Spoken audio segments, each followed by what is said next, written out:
Bonjour à tous, bonjour les enfants, j'espère que vous allez bien. Alors, est-ce que vous êtes prêts pour écouter une nouvelle histoire aujourd'hui? Oui?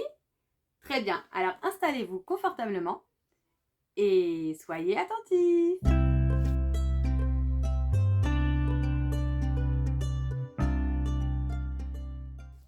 Alors aujourd'hui, j'ai pris ce livre et je vais vous raconter l'histoire d'Aladin, la vraie histoire d'Aladin tirée des Mille et une nuits.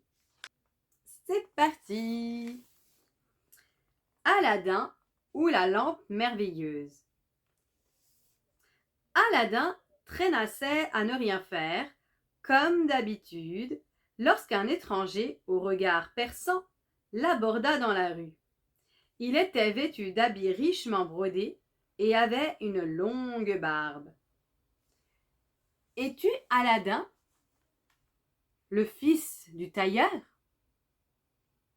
lui demanda-t-il sans préambule. Aladin hocha la tête, surpris que l'étranger le connaisse. Il fut encore plus surpris quand l'homme poussa un gémissement et le serra dans ses bras. « C'est bien toi !» s'écria l'étranger. « Je ne comprends pas, » dit Aladin en se dégageant. « Qui êtes-vous » L'homme eut l'air choqué. « Ton père ! Mon frère ne parle-t-il jamais de moi » chuchota-t-il. « Non, mon père est mort il y a des années, » dit Aladin. « Il ne reste maintenant que ma mère et moi. » L'homme poussa des sanglots théâtraux dans sa manche. « C'est pour ça que je suis là, » renifla-t-il. « J'ai enfin appris le décès de mon frère et je suis revenu pour prendre soin de toi, mon cher neveu. » Il mit une pièce d'or dans la main d'Aladin et dit : « Donne ceci à ta mère. Dis-lui que ton oncle vient dîner et demande-lui de préparer un festin. J'en ai beaucoup d'autres, sois-en sûr. » Aladin hocha la tête. « Nous vivons dans la vieille boutique de tailleur au bout de la rue. »« À tout à l'heure, mon oncle, » répondit-il avant de rentrer en courant. L'étranger le suivit des yeux, un sourire froid sur le visage. Aladin ne le savait pas, mais l'homme était un magicien maléfique. Il avait lu dans un livre de magie que la ville abritait un jardin souterrain enchanté qui contenait une chose d'une grande puissance. Mais la seule personne qui pouvait la prendre sans être transformée en pierre était un jeune garçon appelé Aladin. « Mon oncle, qui est très riche, vient dîner, » annonça Aladin à sa mère en rentrant. « Tu dis des bêtises, Aladin, » gronda sa mère. « Tu n'as pas d'oncle. »« Il m'a donné cette pièce, » dit Aladin, en la lui tendant, « et il a dit de préparer un festin pour ce soir. » Sa mère fit les yeux ronds en voyant l'argent et se précipita au marché. Quand ils entendirent cogner à la porte, elle avait préparé un délicieux repas. Aladin ouvrit la porte et le magicien entra, chargé de cadeaux. Il apportait des gâteaux, du vin et un flacon de parfum pour la mère d'Aladin. Le magicien posa le tout et s'inclina très bas devant la mère d'Aladin. « Ma chère sœur, je suis ravi de faire enfin votre connaissance, » dit-il d'une voix suave. « Je suis désolé que nous ne soyons jamais rencontrés, » bégaya la mère d'Aladin, prise de court. L'homme tomba à ses pieds en sanglotant. « J'aurais tant aimé revoir mon frère avant sa mort. »« Allons, allons, » roucoula la mère d'Aladin. « Vous êtes là maintenant, et c'est ce qui compte. »« Oui, » dit le magicien en lui décochant un grand sourire. « J'ai fait le vœu de prendre soin de vous, et c'est ce que je vais faire. » Ils se mirent à table, et il demanda à Aladin : « Alors, mon garçon, quel métier apprends-tu » Aladin rougit et baissa les yeux. « Aladin refuse d'apprendre quoi que ce soit, » répondit sa mère. « Je désespère de lui. »« Voyons, » fit le magicien, « dis-moi quel travail tu aimerais faire, Aladin, et je m'en occuperai. » Le garçon se tortilla sur son siège. Il ne voulait pas travailler, mais n'osait pas le dire. Le magicien vit exactement de quoi il retournait. « Et si j'ouvrais un magasin pour toi et que je le remplisse de parfums ? Tu n'aurais qu'à t'asseoir là et à attendre que l'argent rentre, » fit-il, rusé. Aladin n'en revenait pas. « Oui, s'il vous plaît, mon oncle, » répondit-il avec un grand sourire. Le lendemain, le magicien emmena Aladin chez le meilleur tailleur de la ville. Aladin en ressortit vêtu de soie turquoise, souriant jusqu'aux oreilles. Ils allèrent ensuite déjeuner dans un restaurant luxueux, puis flânèrent pour trouver la rue qui conviendrait le mieux pour le magasin d'Aladin. Le lendemain matin, le magicien dit à Aladin : « Nous ouvrirons le magasin demain. D'abord, viens, j'ai quelque chose à te montrer. » Il partit d'un pas vif. Et Aladin dut courir pour le suivre. Le magicien emmena Aladin dans les parcs royaux. Il les arpenta et finit par trouver une petite galerie qui les conduisit dans une partie secrète du parc. Un large sourire se répandit sur son visage. « C'est là !» s'exclama-t-il, en donnant une claque dans le dos du jeune garçon, perplexe. Le magicien ramassa des morceaux de bois et alluma un feu. Puis il plongea sa main sous ses vêtements et en retira une petite boîte. Marmottant une formule magique, il prit dans la boîte une pincée de poudre qu'il jeta dans les flammes. Avec un boum, une bouffée de fumée violette s'éleva du feu, et la terre s'ouvrit pour révéler une porte en pierre dans le sol. C'en fut trop pour Aladin. Il fit demi-tour pour se sauver. « Où vas-tu » gronda le magicien, le masque de bonté tombant de son visage. Voyant l'expression choquée qui apparut sur le visage d'Aladin, le magicien retrouva vite son sourire. « Fais-moi confiance, Aladin, je suis ton oncle, dit-il d'un ton cajoleur. Si tu m'obéis, tu seras riche. »« Que dois-je faire » demanda Aladin. « D'abord, ouvre la porte, » ordonna le magicien. Aladin prit la poignée et tira de toutes ses forces.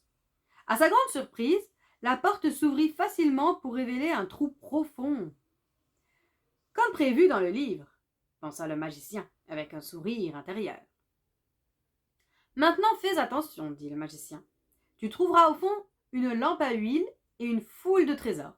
Si tu m'apportes la lampe, tu peux prendre tous les trésors que tu voudras. » Puis il enleva un des anneaux qu'il portait et le mit au doigt du jeune garçon. « Cet anneau te protégera, dit-il. » Il fit ensuite descendre Aladin dans le trou. Au fond, un couloir partait encore plus loin. Aladin avança avec précaution et se retrouva dans un merveilleux jardin planté d'arbres auquel pendaient toutes sortes de joyaux étincelants. Il le parcourut et finit par trouver une lampe à huile cabossée en cuivre ternie accrochée à un mur. « Elle n'a l'air de rien, dit-il. » Mais il la glissa sous sa chemise, puis revint en courant parmi les arbres. Après avoir pris tous les joyaux qu'il pouvait porter, Aladin rejoignit le magicien. « Aidez-moi à sortir, dit-il, trop chargé pour le faire tout seul. « Passe-moi d'abord la lampe, dit le magicien. « Je ne peux pas, elle est sous ma chemise, sous un tas de joyaux, lui répondit Aladin. « Donnez-moi la main. » Le magicien plissa les yeux. « N'essaie pas de me jouer un tour, mon garçon. Donne-moi la lampe. »« Vous l'aurez dès que je serai sorti, dit Aladin. » Mais le magicien crut qu'Aladin voulait garder la lampe pour lui. Il se mit en colère. « Si je ne peux pas l'avoir, personne d'autre ne l'aura, » s'écria-t-il en claquant la lourde porte en pierre. Aladin l'entendit marmotter une formule magique pour fermer la roche. « Ne m'abandonnez pas » gémit-il. Mais il n'eut pas de réponse. Aladin se rendit soudain compte qu'il avait été trompé. « Cet homme n'est pas mon oncle, » sanglota-t-il. « Il voulait seulement que j'aille chercher une affreuse lampe. Je vais mourir ici. » En se tordant les mains de désespoir, il frotta sans le faire exprès l'anneau que lui avait donné le magicien. Dans un éclair, un génie violet apparut. « Que désirez-vous, maître ?» demanda le génie. Les cheveux d'Aladin se dressèrent sur sa tête. Il n'avait jamais vu de génie de sa vie. « Qui es-tu » bégaya-t-il, la voix enrouée de peur.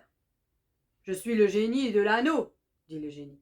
« Comme vous le portez, vous pouvez me demander tout ce que vous voulez. »« Tu peux me sortir de là ?» demanda Aladin. « Vos désirs sont des ordres, » dit le génie. Dans une bouffée de fumée, Aladin se retrouva soudain seul devant sa maison. Il rentra vite pour raconter à sa mère ce qui lui était arrivé. « Je n'aurais jamais dû faire confiance à cet homme, gémit-elle. Enfin te voilà sain et sauf. Non seulement ça, dit Aladin, mais j'ai des choses à vendre au marché. Il posa les joyaux et la lampe à huile sur la table. La mère d'Aladin resta sans voix pendant un moment, puis elle fronça les sourcils devant la lampe ternie. « Tu pourrais la vendre aussi si elle était plus propre, dit-elle. Elle la prit et la frotta vigoureusement. Dans une bouffée de fumée, un énorme génie bleu apparut. « À votre service, tonitruya-t-il.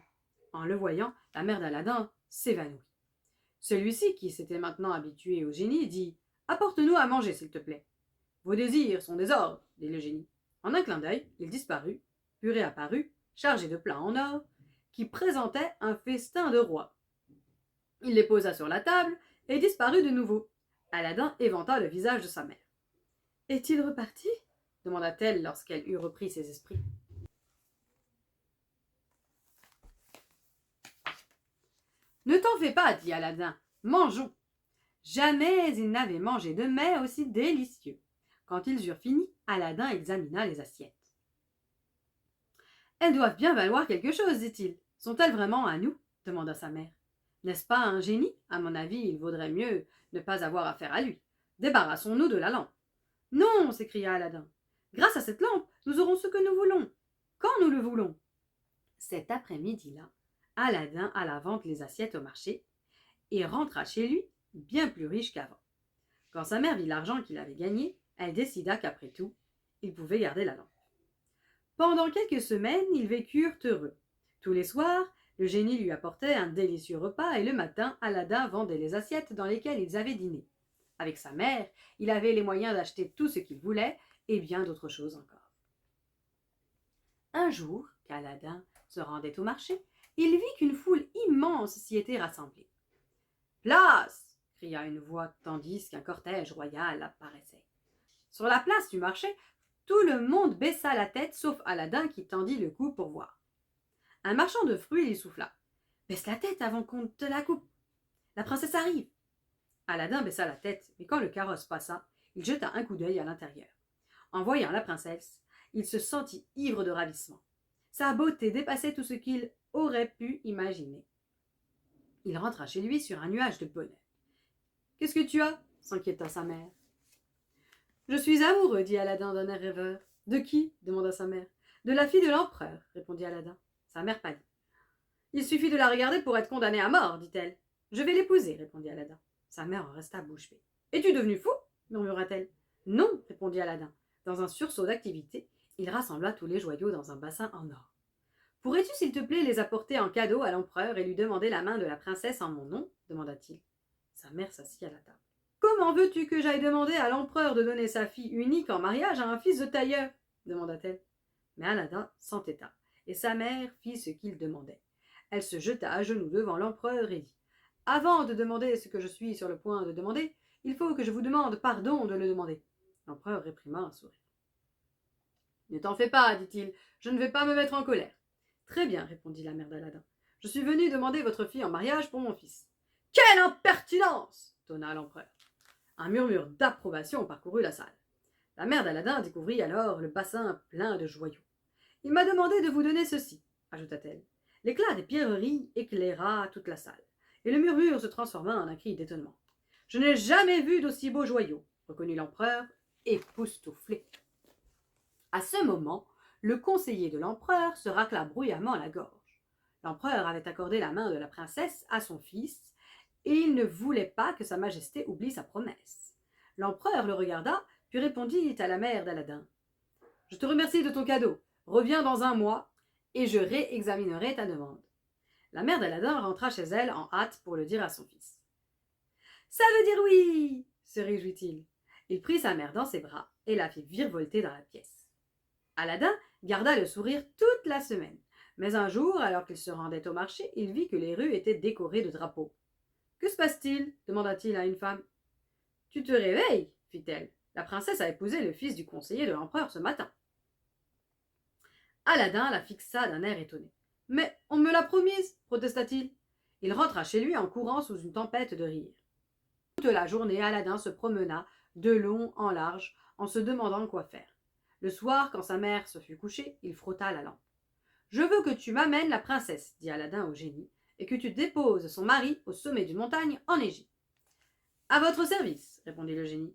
Quelques instants après, la princesse apparut, l'air désorienté. « Est-ce que je rêve ?» demanda-t-elle. « N'ayez pas peur, répondit Aladin doucement.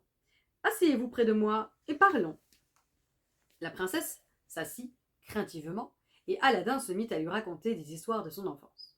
Bientôt la princesse oublia l'étrangeté de la situation. Elle se mit à rire et à raconter elle aussi des histoires. Quand ils furent fatigués, ils s'allongèrent côte à côte et s'endormirent. Le lendemain, de bon matin, pendant que la princesse dormait, Aladin appela le génie. « S'il te plaît, ramène la princesse et son époux chez eux, commanda-t-il. « Vos désirs sont des ordres, répondit aussitôt le génie. Il emmena sur le champ la belle princesse endormie. Quand elle se réveilla dans son lit à côté de son mari, à demi gelé et muet, elle ne sut quoi penser. Ce soir-là, Aladin demanda de nouveau au génie de lui amener la princesse et de déposer son époux au sommet d'une montagne. Cette fois-ci, lorsque la princesse arriva, elle fit un léger sourire. « Vous revoilà, dit-elle. Je n'y comprends rien.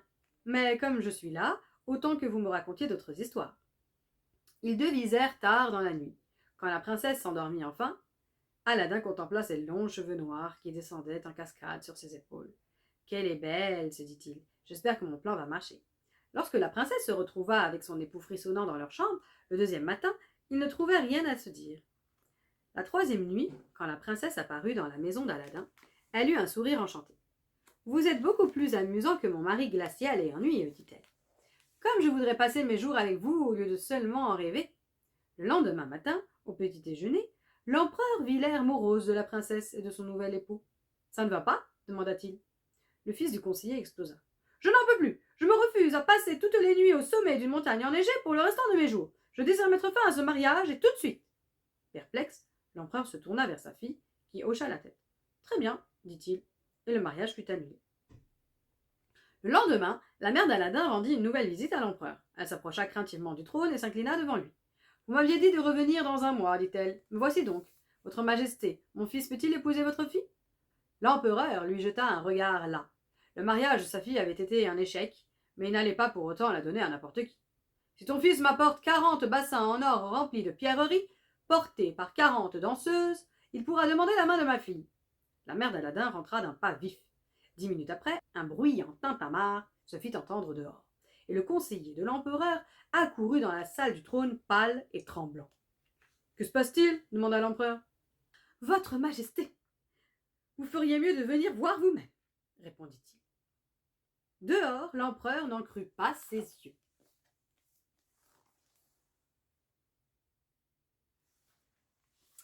Au son de trompettes, de cymbales et de flûtes, 40 danseuses portant 40 bassins remplis de pierreries étincelantes s'approchaient du palais.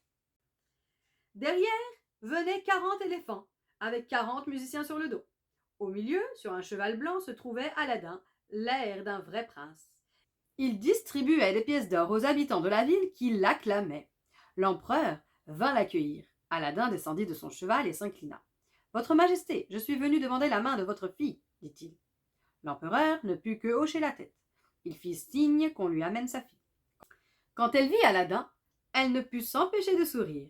« Voulez-vous m'épouser » demanda Aladin. « Oui, répondit avec joie la princesse. » Aladin et la princesse se marièrent le lendemain.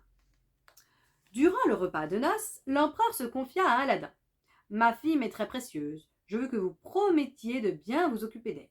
Je veux aussi que vous viviez près de mon palais. »« Entendu, » répondit Aladin. Le lendemain matin, lorsque l'empereur regarda par la fenêtre de sa chambre, il tomba presque à la renverse d'étonnement. Là, devant le palais, se trouvait un autre palais. Il était apparu de nulle part. Et quel merveilleux palais! Il avait des murs roses et des centaines de flèches et de dômes élégants. L'empereur sortit et vit Aladin et la princesse qui l'admiraient. « Quelle surprise !» s'exclama la princesse. L'empereur acquiesça. Quelques semaines après, pendant qu'Aladin aidait sa mère à emménager dans le nouveau palais, la princesse entendit une voix appeler dehors. « Échangez vos vieilles lampes pour des neuves !» Elle se souvint alors d'une vieille lampe toute cabossée qu'avait apportée avec lui Aladin quand il s'était marié et se dit qu'il serait amusant de lui faire une surprise en la remplaçant. Elle se précipita dehors avec la lampe et vit un homme étrange aux yeux perçants. Vieille lampe pour des neuves, criait-il. J'en ai une, dit la princesse, en lui tendant la lampe cabossée. Les yeux de l'homme s'éclairèrent en la voyant. Il tendit une nouvelle lampe brillante à la princesse, puis s'en alla bien vite. À son retour, Aladin vit que la princesse et le palais avaient disparu. L'empereur était dehors, le visage ruisselant de larmes. « Où est ma fille ?» sanglotait-il. « Je ne sais pas, dit tristement Aladin, mais je la ramènerai, je vous le promets. » Puis il se dit « Je parie que c'est le magicien. » Et il partit à cheval sur le champ à sa recherche. Aladin traversa des villes grandes et petites, des villages, des montagnes enneigées et des déserts brûlants. Puis, désespéré, il se souvint de l'anneau magique du magicien. Il le frotta et le génie violet apparut. « Que puis-je pour vous, maître ?» demanda-t-il. « Fais revenir immédiatement la princesse et notre palais, » commanda Aladin. Le génie violet secoua la tête d'un air navré. « Je ne suis pas assez puissant pour défaire ce qu'a fait le génie bleu, dit-il, mais je peux vous conduire à votre épouse. »« C'est déjà ça, dit Aladin. » Dans une bouffée de fumée violette, il se retrouva dans un pays aride et chaud, devant le palais rose. Il entendit la voix de la princesse venant de la fenêtre. Si seulement Aladin était là! Il escalada le mur et entra par la fenêtre. Quand la princesse le vit, elle faillit s'évanouir de joie. « Un méchant vieillard m'a enlevé, expliqua-t-elle à Aladin. Il m'a demandé de l'épouser. Comme j'ai refusé, il m'a enfermé ici et m'a dit que je finirais par céder. Aladin, qu'allons-nous faire? Il doit être très puissant. Il a transporté le palais à l'autre bout du monde et il a un génie bleu qui fait tout ce qu'il lui demande. » Aladin eut un sourire narquois. « C'est le génie bleu qui vit dans la vieille lampe que j'avais. » La princesse poussa un cri. « Oh, je suis désolée, dit-elle. Je l'ai donné au vieillard. » Tu ne pouvais pas savoir, dit Aladin. Mais maintenant, il faut trouver une solution. Le lendemain, quand le magicien revint, il vit que la princesse avait revêtu ses plus beaux atours. « Vous avez changé d'avis ?» fit-il surpris. « Peut-être, dit la princesse. Essayons donc de faire connaissance en déjeunant ensemble. » Le magicien, un sourire sinistre aux lèvres, se frotta les mains. La princesse trembla de dégoût. « Bien, je passe vous chercher tout à l'heure, » susurra le magicien. Quand il fut reparti, Aladin apparut à la fenêtre et tendit à la princesse un minuscule flacon. « Le génie de l'anneau m'a donné cette potion pour faire dormir, dit-il. Tu n'as qu'à la glisser dans le verre du magicien. » Cet après-midi-là, le magicien escorta la princesse jusqu'à leur table. « Vous avez l'éclat des diamants, roncoula-t-il. »« Vous êtes beau comme un crapaud, se dit la princesse. Mais elle sourit et répondit. Comment résister à tant de charme? Elle s'attabla et le magicien lui baisa la main. Vous avez la douceur du miel, murmura-t-il. La princesse se sentit mal, mais elle dit de sa voix la plus douce. Dans mon pays, les amants ont coutume de boire dans la coupe l'un de l'autre. Souriant innocemment au magicien, elle cacha alors son gobelet derrière des grappes de raisin et versa la potion dans le vin. Le magicien s'approcha d'elle. La princesse porta sa coupe aux lèvres du magicien, qui fit comme elle. « Après cela, serez-vous mienne ?» dit-il d'un air concupiscent. « Je veux bien, » dit d'une voix douce la princesse, en buvant une gorgée du vin du magicien. À peine avait-il avalé la sienne que la potion fit son effet. Il s'effondra et se mit à ronfler. « Dieu merci, » se dit la princesse. « Aladin, » appela-t-elle, « tu peux venir maintenant. » Le jeune homme entra dans la pièce et prit la lampe. Il fit venir le génie et demanda « Ramène-nous, nous déposerons le magicien en route. » Ce soir-là, le magicien se réveilla, perché au sommet d'une montagne, tandis qu'Aladin et la princesse étaient accueillis chez eux par son père. Après cela, Aladin et la princesse furent si heureux qu'ils ne souhaitèrent jamais rien d'autre. La lampe et l'anneau restèrent au fond d'un tiroir, quelque part. Qui sait? Peut-être les génies sont-ils encore dedans? Fin de l'histoire. J'espère que vous avez aimé. N'hésitez pas à partager la vidéo et à vous abonner pour d'autres vidéos. Bye bye!